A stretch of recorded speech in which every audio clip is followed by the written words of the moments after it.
Kasama na po natin sa linya ngayon si Dr. Epifania Colliantes, kilalang stroke neurologist po at Associate Professor sa University of the Philippines, Manila. Siya rin po ang co-chair ng World Stroke Organization Education Committee at Associate Commissioning Editor ng World Stroke Academy, kung saan mga kapatid, siya po'y responsable sa pagsusuri ng mga educational materials at pagbuo ng curriculum tungkol po sa stroke education. Magandang umaga po, Doc. Magandang umaga at sa mga kababayan ko, magandang umaga. Good morning po. Thank you for being on the show.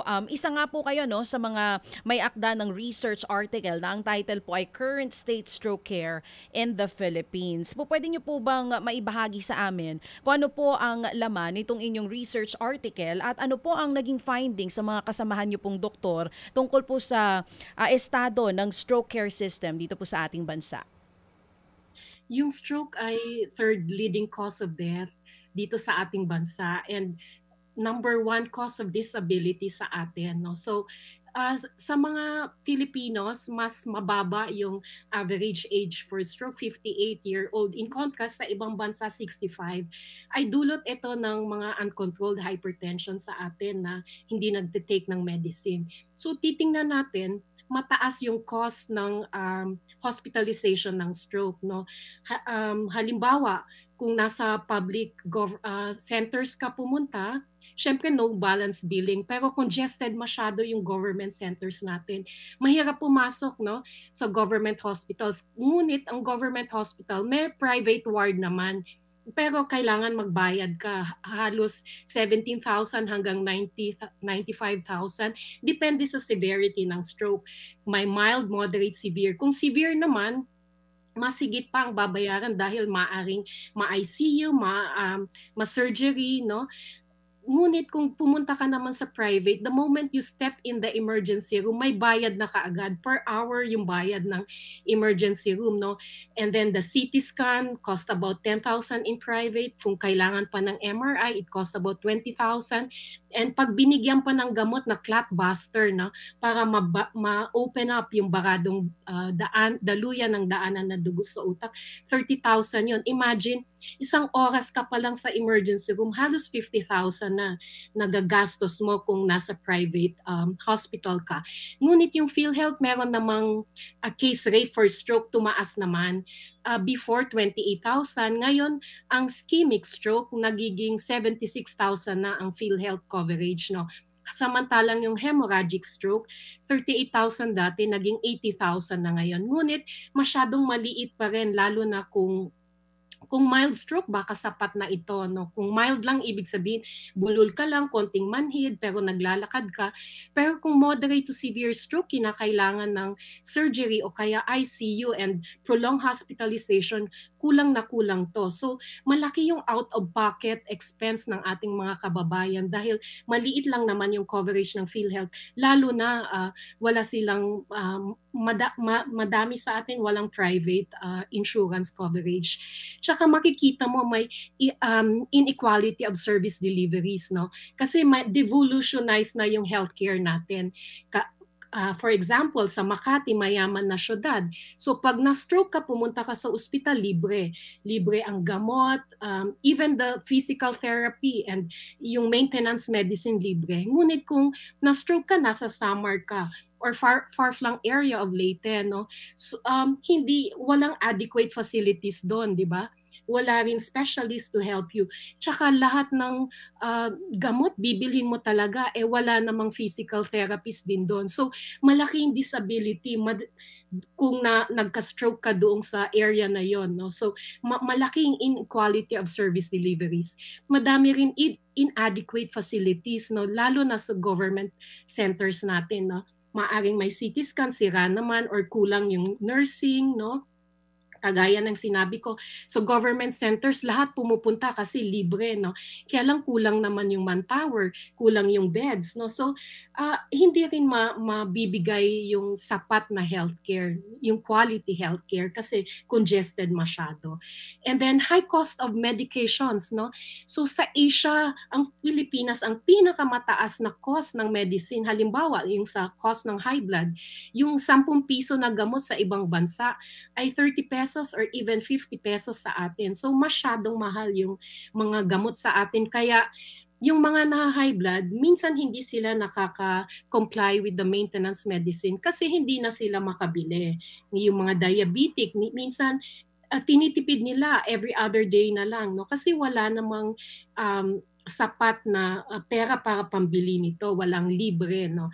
Although in other big cities like I was saying Makati, baka libre doon, no? So malaki yung out of pocket, lalo na kung na-stroke sila, breadwinner pa sila, so malaki yung devastation dito sa family na ito. So that kung na-stroke na nasa middle class or low income na families, minsan tinitingnan nila kung pwedeng magpahinga lang sila, sleep it off, no? Hindi muna pupunta sa ospital kasi iniisip nila yung cost of hospitalization. So that pagpunta nila, grabe na, mas malaki pa yung disability. So yun ang sitwasyon natin ngayon. Oo. Ma'am, ilan nga po yan sa mga inilatag nyo dito sa research article ninyo sa ilan sa mga problema po ng stroke care system dito sa bansa. And I believe sa bandang dulo, meron po kayong mga recommendations dito sa mga problema na kinakaharap ngayon sa stroke care natin. Pwede ba natin banggitin kung dito po sa dami ng inilatag nyo pong mga problema, nandiyan po yung hindi nga pantay yung access natin sa stroke treatment para sa mga mahihirap at middle class. Nandiyan din yung mahalang stroke treatment at gamot at iba pang mga problema. Alin po sa dami ng mga problemang nakita ninyo at ng inyong mga kasamahan ang unang dapat na tutukan ng gobyerno para po mabawasan yung bilang ng mga namamatay at hindi gumagaling sa stroke dito po sa Pilipinas? Oo, so hindi lang stroke, pati heart attack, no? Pareho yung risk factors, no? Hypertension ang pinakauna. So, ang pinaka-best siguro ay focus on prevention, no? Prevention na mai-stroke ka o ma-heart attack para less yung cost ng cost to the government. So, prevention, kung may mga high blood, sana libre na yung gamot ng may mga high blood para hindi na sila magtipid. Kung may diabetes, sana may access sila to free medication, especially yung mga walang-wala, no? So kaya sila pa yung matindi yung disability pag nasustroke, yung walang-wala kasi wala rin naman silang pambili ng medication. So sana libre na itong high blood, diabetes, no? And promotion of healthy lifestyle, yung diet natin na makikita natin, mahal kasi yung healthy diet. Sana magkaroon ng nationwide campaign. Madami naman siguro mga fruits and gulay sa atin, and also physical exercise, no? So siguro yung healthy lifestyle campaign i-intensify natin, no? So sa government centers means din, no? So maybe more equipments, no, like CT scan, and train more nurses and physicians in those areas kasi hindi naman sila trained. So yung Stroke Society of the Philippines nagbibigay ng training libre, no, sa iba-ibang ospital para maging acute stroke ready hospital sila para kaya nila pag dumating yung pasyente, kaya nila kung how to handle and how to treat properly. Tapos maigi rin yung cost of medication should be lowered, no, kasi 'di ba, bakit kaya ng ibang bansa 10 pesos lang isang gamot, sa atin 30 or 50 pesos. So masyadong mahal 'yon. Opo, sige, ganito, no? Tulungan lang natin si Chacha at si Doktora na mahimay ito para mas maintindihan po ng ating mga kababayan. Good morning po, Doktora. Opo. Magandang umaga. Yes, Doc. Doc, yung pong stroke, ilang pong klase ito muna? Para po sa mga nakikinig ngayon, at ano ang mga paramdam nito? Ano pong, malibang, kasi iba po yung heart attack sa stroke. Pakipaliwanag po, please. Yung stroke, merong remember fast, no? Tingnan mo yung mukha, face, niwi ba yung mukha niya, no? Arm, pataas mo yung arm, mahina ba one side of the body, no? Speech, bulol ba siya? Time, tingnan mo yung oras, no? Kailangan dalhin ka agad sa pinakamalapit na acute stroke ready hospital. Ibig sabihin, pwede pa ma-reverse ito, no, para less ang disability. So dalawang klase yung stroke. Yung ischemic stroke, ibig sabihin yung daluyan ng dugo na babara ng cholesterol plaque, nicotine plaque, no? So pwedeng ibukas yan pag within 4.5 hours nandun ka agad sa ospital yung pasyente, may clot buster na ibibigay para mabukas yung blood flow, mag-flow uli, hindi masira yung cells ng utak. So ischemic stroke. Yung pangalawa, hemorrhagic stroke. Ito yung sa sobrang taas ng blood pressure, pumuputok yung daanan ng dugo, nagkakaroon ng bleeding. Okay. So kailangan pumunta rin kaagad sa ospital para ma-lower yung blood pressure, mabigyan kaagad ng gamot. Yun. Opo. Yung pong heart attack, ma'am, Doc. Yung heart attack naman, ito yung parang mabigat, parang may hollow blocks na nakadagan sa dibdib mo. Tapos parang hindi ka makahinga. Yun ang heart attack. No? So kailangan din pumunta ka agad sa ospital para mabigyan ng emergency treatment. Okay. Ito pong stroke, ma'am, ibig sabihin po sa utak yung epekto nito dahil nga sa either pumuputok yung ugat o nababarham po yung daluyan po ng dugo. Ma'am, meron ho bang minuto o oras lamang na ibibigay para makasurvive yung pong pasyente, hindi siya agad mamatay o kaya po hindi maging matindi ang pinsala sa kanya pong pisikal na pangangatawan nga po? Tama. So the earlier na nabukas yung baradong daanan ng dugo within 4.5 hours, pag nabigay ka agad yung clot buster, no, magfo-flow uli yung dugo, hindi masisira yung cells, yung majority ng cells sa utak. Maaring may nasira yung core, yung gitna, pero yung gilid pwede pa natin ma-save yun. So within 4.5 hours, dapat mabigay yung gamot. So bibigyan natin ng oras din yung mga doktor. Dapat within 3 hours nasa emergency room para may time pa mag-CT scan, mabigay yung gamot, makuha yung mga ibang blood tests. Opo. Within 3 hours, dapat nasa ER na. Ayun. So kapag po nakaramdam ng pamamanhid, ano po yung binabanggit yung mga symptoms na yon, yung pong tao, yung pasyente agad kinakailangan isugod sa pinakamalapit na ospital. Pinakamalapit na ospital, lahat ba ng ospital, ma'am? Meron bang mga level ng ospital na kaya lamang gumamot sa ganong emergency cases, ma'am? Hindi lahat, no? Kasi syempre yung small clinics, hindi naman sila equipped, wala namang CT scan. So dapat yung hospital niya, acute stroke ready hospital. Ibig sabihin, kaya nila, train yung nurses, may equipment sila, may gamot sila para ma-lyse, ma-open up yung block na blood vessel. O kaya rin nila mag-opera kung may dugo doon na kailangan operahin. So acute stroke ready hospital. Yung Stroke Society may app, i-download nyo lang yung Acute Stroke Ready Hospital, makikita nyo kung saan pinakamalapit sa inyo. Opo, ito ho ang isa sa mga problemang nakita po ninyo, Doktora. Ano po? Yung pong sa mga regions po sa buong Pilipinas, saan po ang mga regions na mukha pong kulang sa ganito pong uri ng ospital sa panahon po ng emergency na meron pong dapat na isugod na stroke victim, ma'am? Sa Manila parang madami na, no? Even yung mga sa Luzon, Batangas. But in Visayas, no, kulang na kulang lang. Meron lang sa Cebu, Iloilo and Bacolod in major cities. But sa Tacloban wala pa, no? In Samar wala pa, no? So sa major cities, major areas in Leyte also, in Mindanao also, malalaking syudad lang Cagayan de Oro and Davao, no?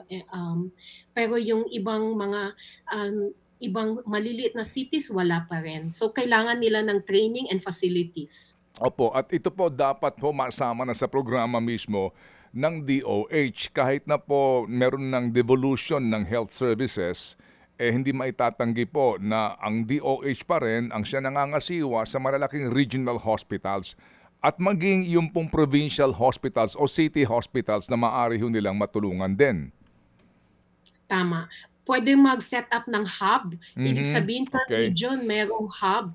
Tapos yung mga maliliit na hospitals na hindi capable of treating patients, pupunta doon sa hub na yon. Opo. Parang referral center. Opo. Yan bang gamot na yan, ma'am, na itong thrombolysis na klase po ng gamot na importante kaninyo, clot buster ito? Yan ba'y readily available sa mga regions ngayon, ma'am? Ano po ang inyong pag-aaral? Hindi siya readily available. Doon lang sa may training. Ibig sabihin, yung mga acute stroke ready centers, usually mga regional centers, no? Kasi kung ibibigay sila doon sa mga hospital, wala namang training, walang Mm. capacity, walang CT scan, so Okay. useless din. So Okay. kailangan i-build up muna yung facilities and then yung manpower i-train muna. Opo, opo. Ma'am, ito po kasing inyong ginawang pag-aaral, kung babasahin po natin ito, no? Talaga pong ito'y napaka-importante to guide the government to address this particular na problema ngayon ng ating mga kababayan. Lalo na po doon sa mga mahihirap na wala naman po talagang paraan para mag-diet kasi nga wala silang pambili ng pera, wala silang pambili ng pagkain, no? Wala silang Ah, choice. At yung iba po naman, wala na pong pahinga kasi ang kinakailangan magtrabaho, di po ba? So, yes. itong pag-aaral na ito, ma'am, ano po ang napatunayan ninyo? Taon-taon po, ma'am, gaano po karaming Pilipino, ano po mas marami, babae, lalaki, na na-stroke? Particularly po itong stroke po sa utak. Yeah, yung stroke sa utak talaga 'yon, no? So, every year, no, so makikita natin mga 500,000 na sa stroke ng mga Filipinos. Of this, mga 60,000 namamatay. Kadalasan mga lalaki ito, no?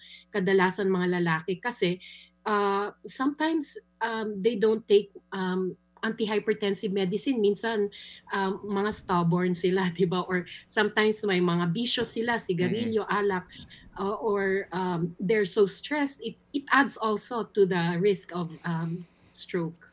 Okay, so ma'am, ito ba may mga edad po ba ito ngayon? Ano ba ang findings po ninyo sa mga edad nito pong stroke victims ngayon? Oo. Sa ibang bansa kadalasan 60 and above, 'no? Pero sa Filipinos mas bata sa atin. Ang kagaya ng sinabi ko, yung Mm. average age for stroke ay 58 sa atin. So it can range from 30-year-old, 'no, to 60 and above, 'no? Pero yung average ay 58-year-old dahil madami sa atin bata pa, may high blood na, hindi nagpapa-check-up. So Mm. maganda siguro in schools, 'no, in workplaces, dapat ini-screen din. Sa clinic naman may magpa-BP kahit once a week, 'no, kasi hindi mo alam na high blood ka pala Opo. until na-stroke ka. Opo. So ma'am, yung pong stroke naman kaninyo ay na maliban doon sa maari itong maagapan para less po yung damage, and then kapag po nabiktima ka ng stroke, naagapan ito, maari pang bumalik sa normal yung iyong pisikal na pangangatawan, o ano po ang maaaring gawin, o therapy po ba ang tawag doon para maintindihan po ng ating mga Yes. kababayan kung gaano din ito kahirap yung kanyang accessibility sa ganitong uri po ng treatment? Tama. After stroke, binigyan na ng gamot, kailangan ng physical therapy, 'no? Kaya lang yung access to rehab wala rin masyado, 'no? 'Pag tiningnan natin, 'no, so majority ng rehab centers nandito sa big cities, 'no? Cebu, Manila, Davao, 'no? Pero yung ibang lugar wala masyado, 'no? Opo. So, importante yung therapy para makabalik siya sa yung usual self, makalakad uli, 'no? It takes mga 6 months yung maximal time of recovery, 'no? So, dapat sa period na yon magte-therapy siya, be very compliant with medication, 'no? Magpapa-check-up lagi kasi, um, nag-i-improve, 'no? Pero kung malala talaga yung stroke mo na hindi ka agad naagapan, makikita mo bedbound sila for Hmm. life or disabled for life. So importante maaga mabigyan ng gamot, ma-therapy ka agad, and then mag-maintain sila ng very compliant to medications. Opo. And then yung binabanggit niyo pong very compliant sa medications, kasi nga kagaya po nitong aming lately lang ho natulungan sa ating pong programa, no, na may misis na inaalagaan yung kanyang bata pa po na stroke na mister. Yung gamot, no, na pangangailangan, ito po ay dapat iniinom talaga as prescribed. Pero sa kahirapan po ng marami, hindi na ho din nakakabili ng gamot. Kaya ang resulta nun ay yung kanyang, paano po, anong mangyayari sa pasyente na dapat umiinom po ng gamot para nga hindi siya ulit ma-stroke. Paano po yun, doktora?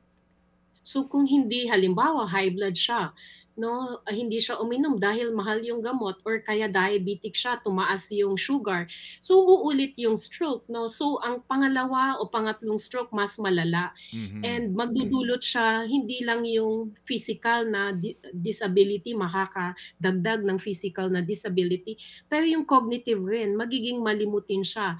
So magiging dependent, 'no, siya sa pamilya, magiging burden siya to family. So sana nga libre na lang yung mga gamot sa high blood period and sa diabetes. In all cities or in all areas, merong mga syudad na libre. Opo, dapat nga po no, well, dapat nga una yung mga maintenance medications na ito para prevention, dapat nga po libre na sanang ibinibigay ng gobyerno. Yan po ang inyong panukala, doktora. Yes, yes. Opo. At dapat din kapag stroke patient na, dapat din sana po tulong na rin ng Estado na bigyan siya ng libre ng gamot na dapat siyang inumin para hindi na po lumala yung kanyang sitwasyon. Correct. Kasi PWD naman siya. Opo. At dapat din po yung therapy nito pong stroke patient din, kung maaari lang po, maibigay na rin po na libre ng gobyerno. Yes, yes. Okay, so sa puntong yan, doktora, kayo po yung nagkakaisa sa inyong grupo na itong isyong ito dapat na pong bigyan ng pansin ng DOH at ng national government kung paano mapopondohan ang programang ito. Yes, kasi paglabas nila, hindi na naman covered ng PhilHealth yung outpatient services, no, yung physical therapy, speech therapy, pati yung konsulta, no. But I think PhilHealth is working on this. Well, sana nga po, no? Pero doktora, kaninyo, ang karamihan sa mga stroke patients ay napupunta sa mga pribadong ospital. Correct. Opo, kasi nga sa kawalan din po ng pasilidad ng government institutions, no, government hospitals. Sa gandong pong punto, yung out of pocket ng pamilya na nagpunta po sa private hospital, gaano kalaki po ang inyong pag-aaral dito? Kasi nauubos yung resources ng pamilya para doon sa kanilang pasyente. Gaano kalaki po ang inyong pag-aaral dito, ma'am? Oo. So kung pupunta sa private, kung halimbawa yung mild stroke lang, hindi naman malala yung stroke, minsan nangungutang sila mga about 100,000 to 150,000. Pero kung moderate to severe, yung stroke aabot ng 500,000, no? 500,000 to 1 million, lalo na pag na-operahan. Kasi bayad sa ICU, bayad sa doctor, bayad sa gamot, operasyon, tsaka yung mga diagnostic, no? So minsan kung walang-wala, nangungutang na lang sila or kaya nagta-transfer to government centers, kaya lang congested nga yung government hospitals natin. Sobrang dami ang pasyente. Opo. So yung nga po ang isa sa mga findings po ninyo, no, na yung pong out-of-pocket expenses ng mga pamilyang Pilipino ay napakalaki. Yes. Kasi nga din, hindi sila kaya na ma-accommodate ng government hospitals o maging yung pong kawalan mismo ho ng pasilidad ng government hospital. Yan po ang inyong malinaw po sa isa sa mga resulta ng inyong pag-aaral, doktora. Yes, correct. Oo. Opo. So sa dito ho sa sa prinsipyo ng PhilHealth na sabi ho ninyo, meron naman pong mga programa ang PhilHealth na wala ka nang babayaran practically, lalo na kapag kayo ay indirect contributor, di po ba? Pero yung kanilang prinsipyo na kapag na-confine ka at kumuha ka ng pribadong room, kahit na ordinary lang po na pribado, opo, for reason of infection, for reason po na iba yung dapat pag-alaga sa iyo, pero kapag daw po nagkumuha na ng private room, hindi na sinasagot ng PhilHealth eh. Practically po, ang lahat ng babayaran mo, maliit na lamang ang kanya lang aakuin. Ano po ang inyong reaksyon doon sa ganun pong polisiya? Meron namang kahit sa private, nagbabayad naman yung PhilHealth, kaya lang sobrang liit, no? Like, sinabi ko nga, yung ischemic stroke, 76,000, pero parang one day lang yon, no? Hemorrhagic stroke, 80,000, pero kung naka-ICU yung may hemorrhagic stroke, maliit yung 80,000. So, nagbibigay din yung PhilHealth, ngunit sobrang liit, hindi angkop doon sa total cost ng hospitalization. Opo, yung nga po. So, doktora, ito hong inyong study na ito, kayo ho ba'y nagkaroon na ng pagkakataon? May kopya pa nito? Alam na ba ito mismo ni Secretary Ted Herbosa? Alam na ho ba ito ng ating Congressional Oversight Committee sa health? Ano po ang inyong balita doon? Yes, we visited Dr. Ted Herbosa, yung Stroke Society of the Philippines. As a group, we visited him and sinabi namin lahat ng mga problema, alam naman siguro niya. And then we work together with DOH naman in training from different regions, yung nurses, doctors, no. Libre naman 'yon, ginagawa namin libre 'yon from north to south. Opo. So yun ang programa ng Stroke Society of the Philippines. Ngunit, yung resources dapat galing sa government natin. Yes, ma'am. Yes, ma'am. Yung nga po, dito ho kasi napakalaking bagay yung pong suporta sa inyo ng lehislatura. Kasi ang pinag-uusapan dito basically pondo, pera, di po ba? Dapat talaga paglaanan po ito ng atensyon at kaukulang budget, doktora. Yes, tama. Opo. Nakapag-present na ho ba kayo ito sa mga sa Kongreso, ma'am, itong inyong studying ito? Yung hindi Wala pa, pa po, hindi. wala pa po. Okay, sige po. So Doc, kapag po merong sa inyong opisina, sa inyong bahay, saan man pong lugar na may stroke victim, ano po ang galaw natin? Paano ho tayo? Meron bang bawal dyan? Bawal bang painumin ng tubig? Please ma'am, para lang po sa aming kaalaman. Oo. So kung may pang-BP kayo, i-BP ka agad and then dalhin ka agad sa Acute Stroke Ready Hospital. So dapat tingnan nyo na, may app naman yon kung saan ang pinakamalapit na Acute Stroke Ready Hospital. Walang emergency thing, ipahiga lang sila, huwag pakainin, baka mag-aspirate, no? So dalhin ka agad sa ospital kasi time loss is brain loss. Habang nag-aantay tayo, mas madaming nasisira na cell sa utak. Opo, sige po. So, Doktora, salamat po na marami for finding time na ito po yung inyong maipaliwanag po sa aming programa. Ang laking tulong po nito sa kaalaman po ng ating mga kababayan kasi nga po marami ho, sabi nga po ninyo, kinakailangan tayo magkaroon ng healthy lifestyle, kinakailangan mag-exercise, kinakailangan uminom ng ating maintenance medication, pero sa dami po ng Pilipino naghihirap, hindi na po nagagawa iyon kasi nga po obligado po na magpuyat, obligado pong magpagal, obligado pong magtrabaho para ho lamang mabuhay sa isang araw. Correct. Hirap ng buhay. Yes, Doktora. Damong salamat, Doktora. Thank you po sa inyo. Maupay nga aga. Opo, thank you. Si Doktora Epifania Colliantes, isa po sa mga researcher po, at mga bahagi nga po nitong grupo ng mga doktor na ang pinag-aaralan po ay usapin po ng stroke